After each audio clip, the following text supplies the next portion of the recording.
늘 새로운 지식을 갈구하며 바쁜 일상 속에서도 배움의 시간을 소중히 여기시는 청취자 여러분 환영합니다. 오늘 우리가 깊게 파헤쳐 볼 주제는 꽤 묵직하면서도 정말 흥미롭습니다. 네, 오늘 다룰 내용들이 사실 가벼운 주제는 아니죠. 맞아요.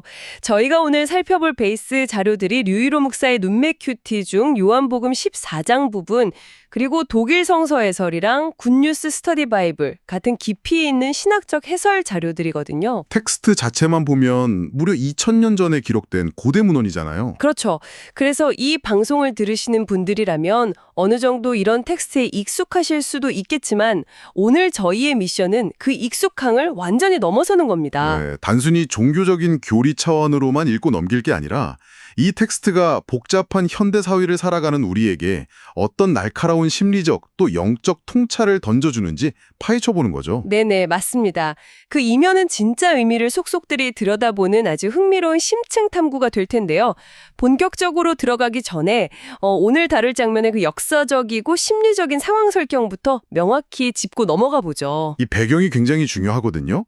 요한복음 14장부터 시작되는 이른바 예수님의 고별 담화. 그러니까 스승이 떠나기 직전의 상황입니다. 아, 고별 담화. 사실 수년 동안 자신의 모든 것을 걸고 따랐던 절대적인 리더가 갑자기 나 이제 떠난다 이렇게 선언하는 거잖아요. 그렇죠. 조직의 존폐가 걸린 그야말로 극단적인 위기 상황인 거죠. 청취자 여러분이라면 이 상황이 어떻게 다가오실지 모르겠는데요.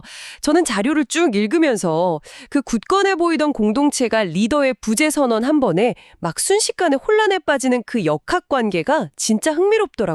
이것을 좀 더 큰 그림과 연대해 보면요. 이 고별 담화는 단순히 눈물 짓는 이별 공식을 기록한 게 아니라는 걸 알 수 있습니다. 단순한 이별이 아니다. 네, 독일 성서 해설 자료를 심층적으로 분석해 보면 이 상황은 물리적인 리더의 부재를 통해서 오히려 전혀 새로운 차원의 결합을 만들어내는 굉장히 치밀하고 놀라운 영적 전환점이라는 걸 시사하고 있습니다. 부재가 오히려 결합을 만들어낸다. 약간 직관적으로는 모순되는 명제 같거든요. 스승이 물리적으로 떠남으로써 모든 게 와해되는 게 아니라 역설적으로 진정한 의미의 연합이 시작되는 지점을 딱 세팅하고 있는 거죠. 아, 정말 기가 막힌 동찰이네요. 당시 제자들의 심리적 공황 상태를 이 명제가 어떻게 해결했다는 건지 엄청 궁금해지는데요. 먼저 그 남겨진 자들, 그러니까 제자들의 적나라한 현실부터 한번 짚어보죠. 네, 텍스트에 묘사된 제자들의 상태를 보면 한마디로 처참합니다. 맞아요. 엄청 처참하죠. 3년이라는 긴 시간 동안 엄청난 가르침을 직접 듣고 현장을 다 경험했잖아요. 그런데도 이 결정적인 순간에 스스로의 정체성조차 확립하지 못한 모습을 보이더라고요. 그렇죠. 베드로는 스승을 배반할 위기에 처해 있고 도마나 빌립 같은 제자들은 이 심각한 상황의 본질을 전혀 파악하지 못한 채 계속 엉뚱한 질문만 늘어놓고 있거든요. 그러니까요. 비유하자면 마치 회사에서 수년간 엄청난 비용을 들여서 막 엘리트 트레이닝을 시켜놨는데 정작 리저가 빠진 상태로 내일 당장 실전 프로젝트에 투입한다고 하니까 머릿속이 새하얗게 변해버린 신입사원들 같은 상태인 거죠. 아주 정확하고 현실적인 비유네요. 바로 그 제자들의 무너져 내리는 심리를 정확하게 타격하는 구절이 18절에 등장합니다. 나는 너희를 고아처럼 버려두지 않고 너희에게로 다시 올 것이다라는 구절이죠. 고아처럼 버려두지 않겠까. 여기서 스승이 굳이 고아라는 단어를 선택한 게 굉장히 눈에 띄더라고요. 그게 아주 날카로운 통찰이거든요. 고대 사회에서 고아라는 건 단순한 외로움의 문제가 아닙니다. 사회적이고 법적인 보호망이 완전히 붕괴된 절대적인 무력감의 상태를 의미해요. 아, 절대적인 무력감. 네, 제자들이 느끼는 그 근원적인 버림받음, 극도의 불안감과 고립감을 완벽하게 꿰뚫어 본 거죠. 그런데 여기로 진짜 흥미로운 점은 스승이 그 두려움을 달래준다고 해서 자신이 떠나겠다는 사실 자체를 번복하진 않는다는 거예요. 맞습니다. 오히려 텍스트에 인용된 요한복음 16장 7절에서 8절을 보면요.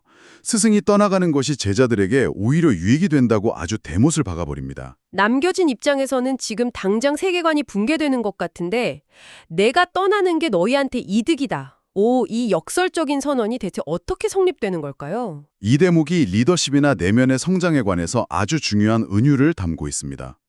만약 스승이 육신이라는 물리적 한계를 잊고 제자들 곁에 계속 머문다면 제자들은 영원히 그 스승의 그림자 아래에서 수동적인 추종자로만 남게 되거든요. 아, 평생 누군가에게 의존하는 상태로 머물게 된다는 거군요. 그렇죠. 떠남으로써 완전히 새로운 존재, 즉 내면의 조력자를 보내는 것이 궁극적으로는 제자들을 자립적이고 온전한 존재로 거듭나게 만든다는 의미입니다. 의존적인 관계를 끊어내고 주체로 성장하기 위한 필수적인 단절인 셈이죠. 자, 그럼 이 부분을 하나씩 풀어보죠. 스승에 떠나면서 그 텅 빈 자리를 채워주기 위해 온다는 새로운 존재. 텍스트에서는 그 존재를 보혜사라고 부르잖아요. 네, 보혜사. 영어로는 파라클리트라고 하죠. 사실 이 방송 들으시는 청취자님들도 보혜사라는 단어 자체는 꽤 익숙하실 거예요. 흔히 위로자나 보호자 정도로 많이들 알고 계실 텐데 오늘 자료에서 파헤친 고대 어원을 보니까 우리가 알던 그런 수동적인 느낌이 전혀 아니더라고요. 원어의 뿌리를 찾아가 보면 텍스트의 의도가 훨씬 역동적으로 다가옵니다. 헬라어 원어인 파라클레토스는 원래 고대 법정 용어에서 유래했거든요. 법정 용어요? 네, 누군가의 곁에 호출되어서 서서 그를 변호해주는 대언자나 변호사, 그리고 아주 능동적인 원조자를 의미합니다. 오, 그러니까 단순히 실품을 쓰다듬어주는 소극적인 위로가 아니네요. 전혀 아니죠. 적대적인 환경 속에서 실질적으로 문제를 해결해주고 방향을 제시하는 아주 강력하게 서포트해주는 능동적 방어자에 훨씬 가깝습니다. 내 곁에서 같이 싸워주는 능동적인 변호사. 이거 텍스트에 엄청난 무게감이 더해지는데요. 그런데 자료에 인용된 독일 성서 해설을 보니까 이 단어의 의미가 역사적으로 확장되는 과정도 굉장히 흥미로웠습니다. 네, 종교개혁가 마르틴 루터의 시대에 이르러서 이 단어의 번역에 위로자라는 깊은 의미가 본격적으로 더해졌다고 설명하고 있죠. 엄격하고 차가운 법정의 변호사라는 뉘앙스에다가 흔들리는 내면을 단단하게 다독여주는 따뜻한 위로자의 모습까지 결합된 거군요. 정확합니다.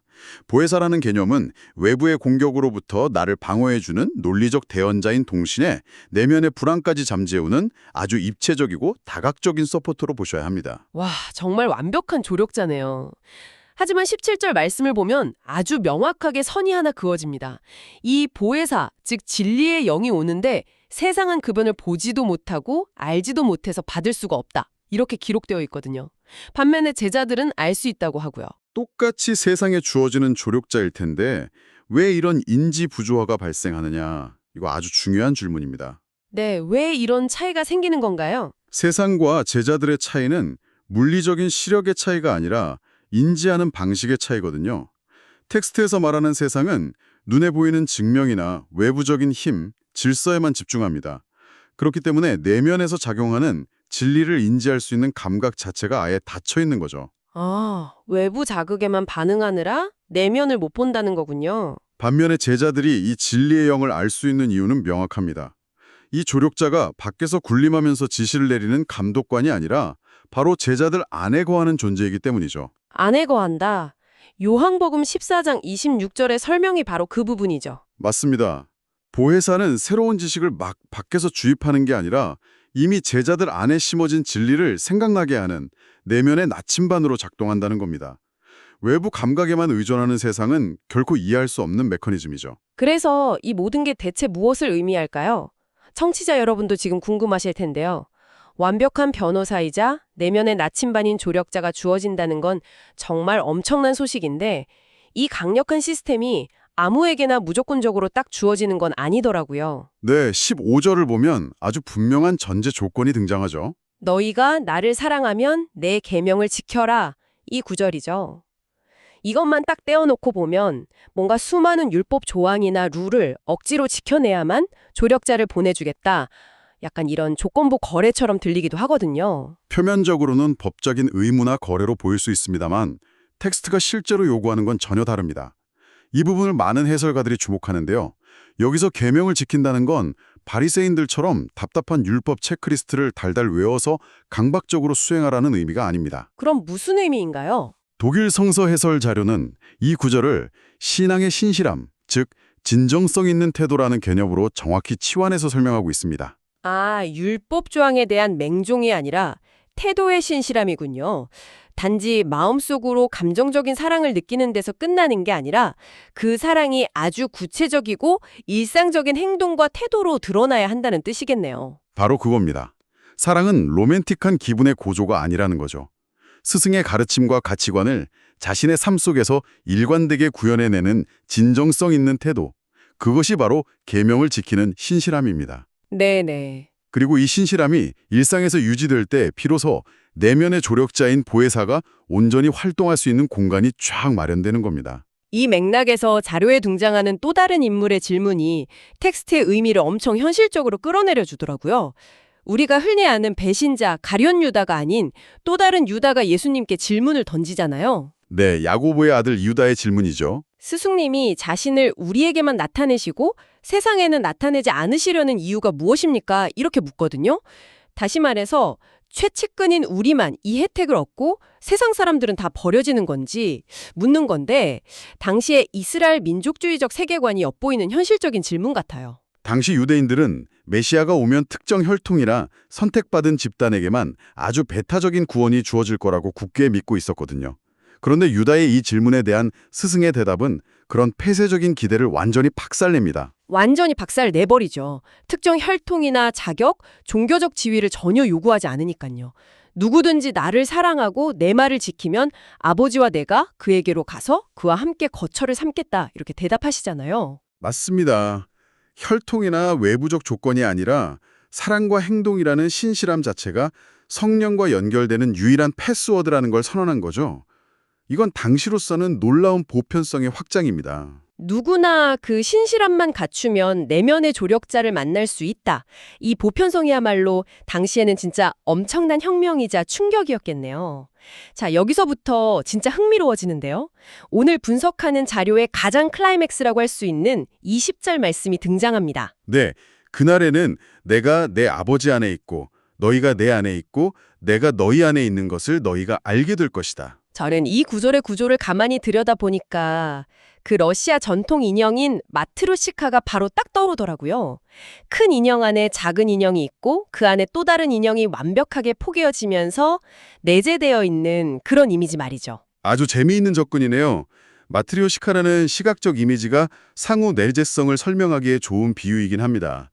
하지만 텍스트가 의도하는 바는 그렇게 정적이고 수동적으로 포개져 있는 것 이상의 의미를 담고 있습니다. 와, 단순히 안에 들어있는 게 아니다. 네, 굿뉴스 스터디 바이블과 여러 심화 신학 자료들의 분석을 종합해보면 이건 아주 역동적인 생명적 사귐이자 아주 생생하게 연결된 네트워크에 가깝습니다.